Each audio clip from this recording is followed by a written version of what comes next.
Good morning student. Last class में हमने पढ़ा था types of chemical reaction. Types of chemical reaction में हमने स्टडी की थी बेटा combination reaction, decomposition, exothermic, endothermic.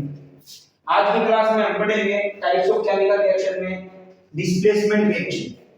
तो हम बेटा डिस्प्लेसमेंट रिएक्शन की बात करते हैं। डिस्प्लेसमेंट रिएक्शन वो रिएक्शन होती है जहां पर एक एलिमेंट दूसरे एलिमेंट को रिमूव करता है, वो हमारे पास डिस्प्लेसमेंट रिएक्शन होती है। जहां पर हाई रिएक्टिव मेटल्स जो हैं लो रिएक्टिव मेटल्स को क्या कर देते हैं, रिमूव कर देते हैं, उनको हम कहते हैं बेटा डिस्प्लेसमेंट रिएक्शन कहा जाता है। इसको हम एग्जांपल से समझते हैं। हमारे पास आयरन होता है Fe, इसकी रिएक्शन हम कॉपर सल्फेट के साथ करते हैं CuSO4। तो आयरन जो है वो कॉपर से ज्यादा रिएक्टिव होता है, इसलिए आयरन कॉपर को डिस्प्लेस कर देता है और हमारे पास फॉर्मेशन कर देता है FeSO4 प्लस में कॉपर। अब हम बात करते हैं बेटा कि रिएक्टेंट साइड में जो कॉपर सल्फेट है इसका कलर ब्लू कलर होता है और ये रिएक्शन होने के बाद ब्लू कलर जो है फेड होना स्टार्ट हो जाता है और आयरन के ऊपर ब्राउनिश कलर की लेयर चलनी स्टार्ट हो जाती है बेटा। ये जो रिएक्शन जो मैंने लिखी है बेटा डिस्प्लेसमेंट रिएक्शन का एग्जांपल है। डिस्प्लेसमेंट रिएक्शन वो रिएक्शन होती है जहां पर हाईली रिएक्टिव मेटल्स जो हैं लो रिएक्टिव मेटल्स को डिस्प्लेस कर देते हैं, उसको डिस्प्लेसमेंट रिएक्शन कहा जाता है। सेकंड एग्जांपल और लेते हैं हम जिंक प्लस में copper sulphate, Zn zinc copper sulphate CuSO4। इसकी रिएक्शन जब हम कॉपर सल्फेट के साथ करवाते हैं तो जिंक जो होता है वो ज्यादा रिएक्टिव होता है बेटा कॉपर सल्फेट के साथ रिएक्ट करता है, तो कॉपर से ज्यादा रिएक्टिव होता है, कॉपर को डिस्प्लेस कर देता है, डिस्प्लेस करके कॉपर की जगह जिंक ले लेता है और हमारे पास जिंक सल्फेट की फॉर्मेशन हो जाती है, प्लस में कॉपर जो है बाहर निकल जाता है। तो ये दो एग्जांपल जो मैंने लिखे हैं जो करवाए हैं बेटा आपको वो डिस्प्लेसमेंट रिएक्शन के हैं।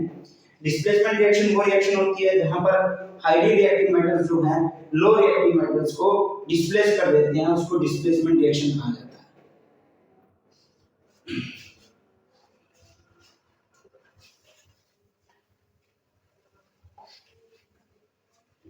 नेक्स्ट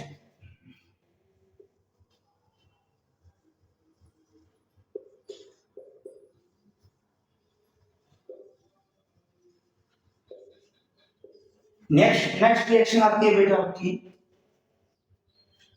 नेक्स्ट रिएक्शन जो आती है बेटा आपकी वो है double displacement reaction. Double displacement reaction भी as it is displacement reaction की तरह होती है, लेकिन यहाँ पर दो एलिमेंट जो है अपनी जगह को रिप्लेस करते हैं दो अनदर एलिमेंट के साथ, वो डबल डिस्प्लेसमेंट रिएक्शन होती है। इसी के अंदर हमारे पास प्रेसिपिटेट बनते हैं, इसीलिए इस रिएक्शन को प्रेसिपिटेशन रिएक्शन भी कहा जाता है। इसका एग्जांपल लेके समझते हैं बेटा। हमारे पास सोडियम सल्फेट होता है NaSO4, उसकी रिएक्शन हम करवाते हैं बेरियम क्लोराइड के साथ BaCl2 के साथ करवाते हैं। तो हम जब Na2SO4 बेरियम क्लोराइड के साथ रिएक्शन कराई जाती है तो यहाँ पर सोडियम डिस्प्लेस हो जाता है बेरियम के साथ, हमारे पास बेरियम सल्फेट उसमें सोडियम क्लोराइड NaCl और BaSO4 की फॉर्मेशन हो जाती है।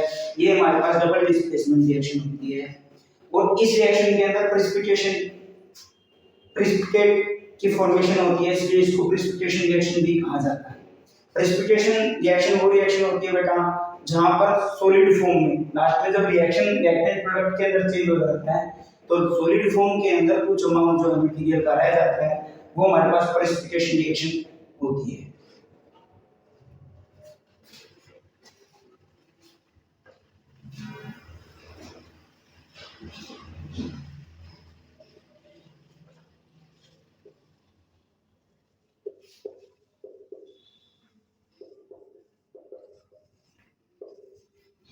नेक्स्ट रिएक्शन जो आती है बेटा आपकी वो होती है रिडॉक्स रिएक्शन। रिडॉक्स रिएक्शन वो रिएक्शन होती है जहां पर हमारे पास ऐसी रिएक्शन जिसके अंदर ऑक्सीडेशन एंड रिडक्शन दोनों के दोनों प्रोसीजर चलते हैं, या फिर the reaction in which oxidation and reduction are take place is called redox reaction. सबसे पहले बात करते हैं बेटा ऑक्सीडेशन क्या होता है। ऑक्सीडेशन क्या होता है?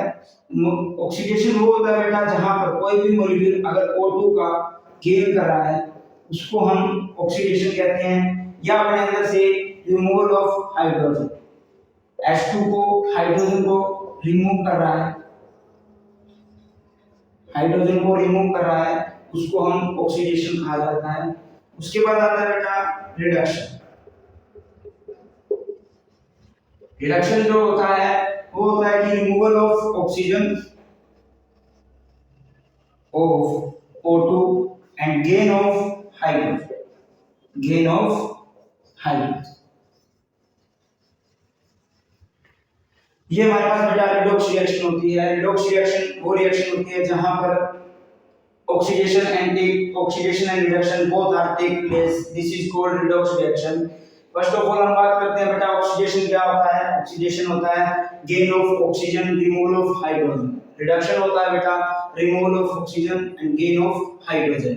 ये हमारे पास रिडॉक्स रिएक्शन। अब हम बात करते हैं बेटा एग्जांपल से हम समझते हैं रिडॉक्स रिएक्शन क्या होती है।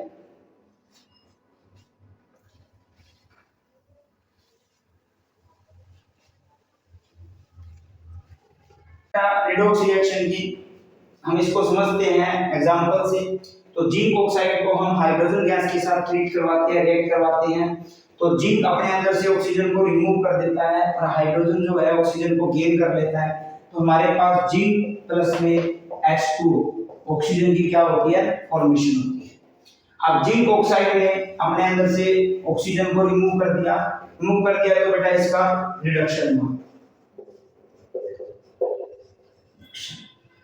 और H2 ने ऑक्सीजन गेन कर ली तो इसका क्या हुआ बेटा, ऑक्सीडेशन। अब यहाँ पर जिसका बेटा ऑक्सीडेशन होता है वो वर्क करता है, काम करता है रिड्यूसिंग एजेंट की तरह, रिड्यूसिंग एजेंट की तरह, और जिसका बेटा रिडक्शन होता है वो काम करता है यहाँ पर ऑक्सीडाइजिंग एजेंट की तरह, ऑक्सीडाइजिंग एजेंट।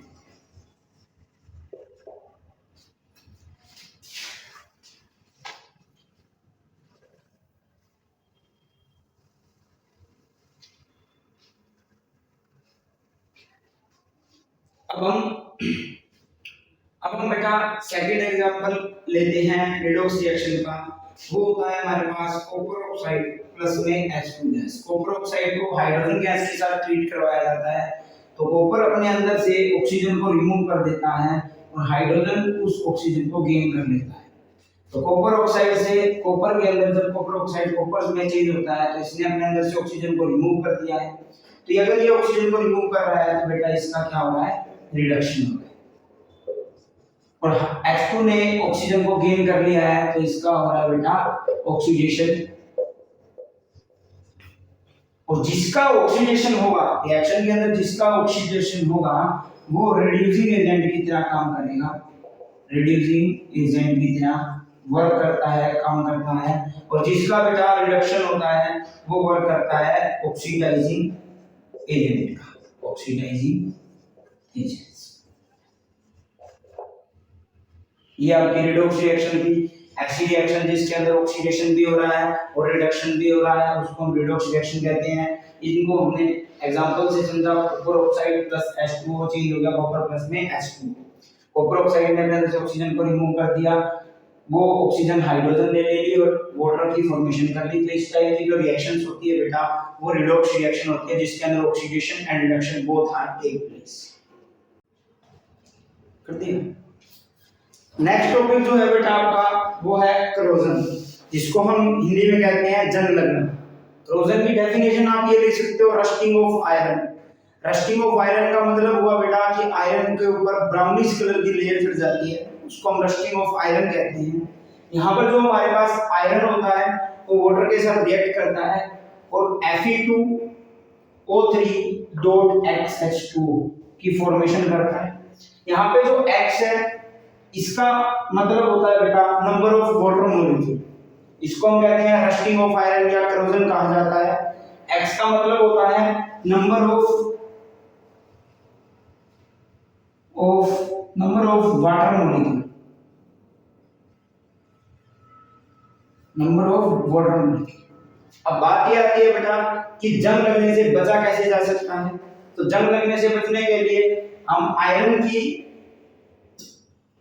चीज के ऊपर, आयरन के मटेरियल के ऊपर पेंट कर सकते हैं। दूसरा, ग्रीसिंग किया जा सकता है। थर्ड एक प्रोसेस आता है गैल्वेनाइजेशन। गैल्वेनाइजेशन प्रोसेस, ये एक ऐसा प्रोसेस होता है बेटा कि जिसके हेल्प से हम आयरन के ऊपर जिंक की लेयर को चढ़ा सकते हैं, और जिंक क्या करेगा, आयरन को वाटर से रिएक्ट करने से बचाएगा, जिसके कारण हमारे पास रस्टिंग ऑफ आयरन, करोजन वहां पर नहीं होगी, जिससे हम आयरन को जंग लगने से बचा सकते हैं। गैल्वेनाइजेशन विधि होती है। इसके अलावा जो हमारे पास मेटल्स आती है, जैसे सिल्वर के ऊपर बेटा ब्लैक कलर की कोटिंग हो जाती है, वो भी एक करोजन का ही एग्जांपल है। दूसरा आपका आता है बेटा कॉपर के ऊपर ग्रीन कलर की कोटिंग भी करोजन का एग्जांपल है।